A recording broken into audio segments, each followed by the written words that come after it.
Lynda is in court to claim £4,524.04 owed on loans she made to her daughter to help pay for the repairs on a car. Defendant Chantelle says due to poor health and other debts which she has prioritised, she needs more time to pay the money back.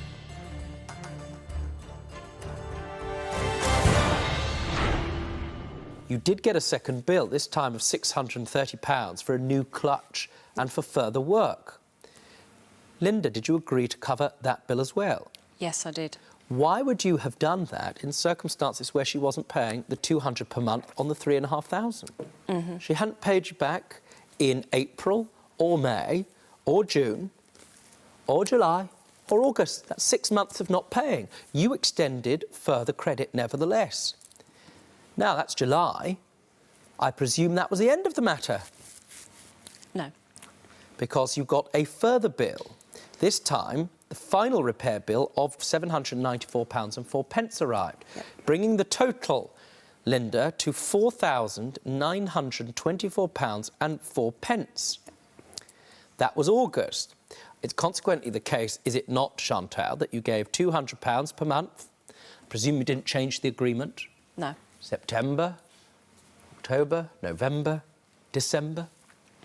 Did you give that £200? No. Bearing in mind you had absolutely no overhead and you'd made a promise to pay Mum £200 per month, why hadn't you given it to her? I had other bills to pay. I had credit card, so the credit card bills, which was a priority bill for me. I had a phone contract. What level of debt are you in?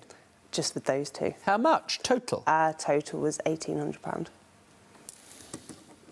The last time you paid anything, as I understand it, and I believe everything you say, by the way, was £50 in January 2019, bringing the total paid back to £400.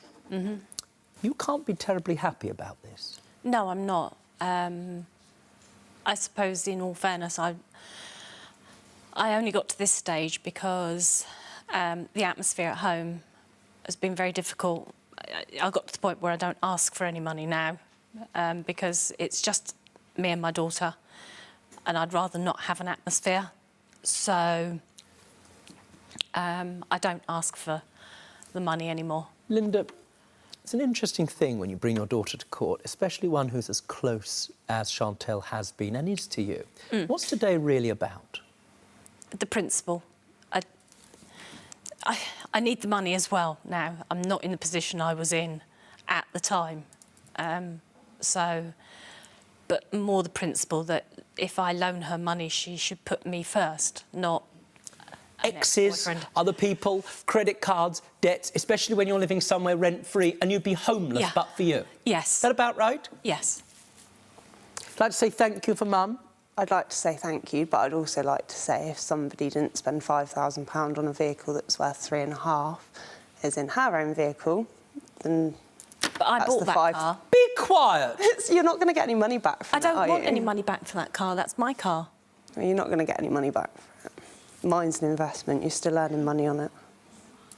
What on earth? Did you purchase that car for her? No, I didn't. Did you spend your money on it? No, How I didn't. dare you? Lynda had a different view of this case. I was about to give a ruling. I'm afraid to say, to you, it might have been a different ruling. Chantelle, what's it got to do with you how she spends her hard-received money? No, I agree, but I think if you can, at the end of the day, banks charge me interest for the credit cards and things like that. She doesn't. How dare you? The debts that you've accrued when you've been living rent-free and utility-free are your fault. How dare you comment on your mum's situation and what she may or may not buy? She can do whatever she wants. OK. Lynda, you lent your daughter a considerable amount of money so she could repair her car. Her car was bought by you as a gift by you.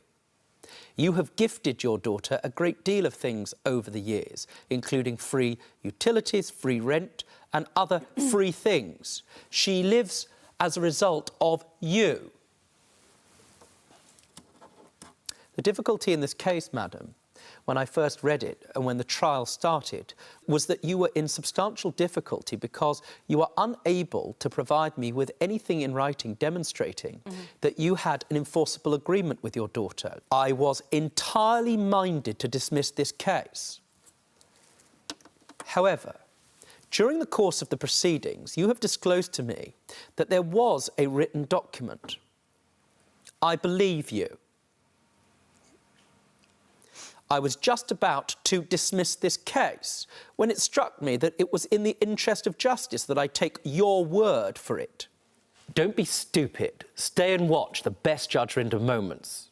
And I'm talking. Understood? Don't be a moron. Subscribe to Judge Rinder YouTube channel. Right now. That's an order.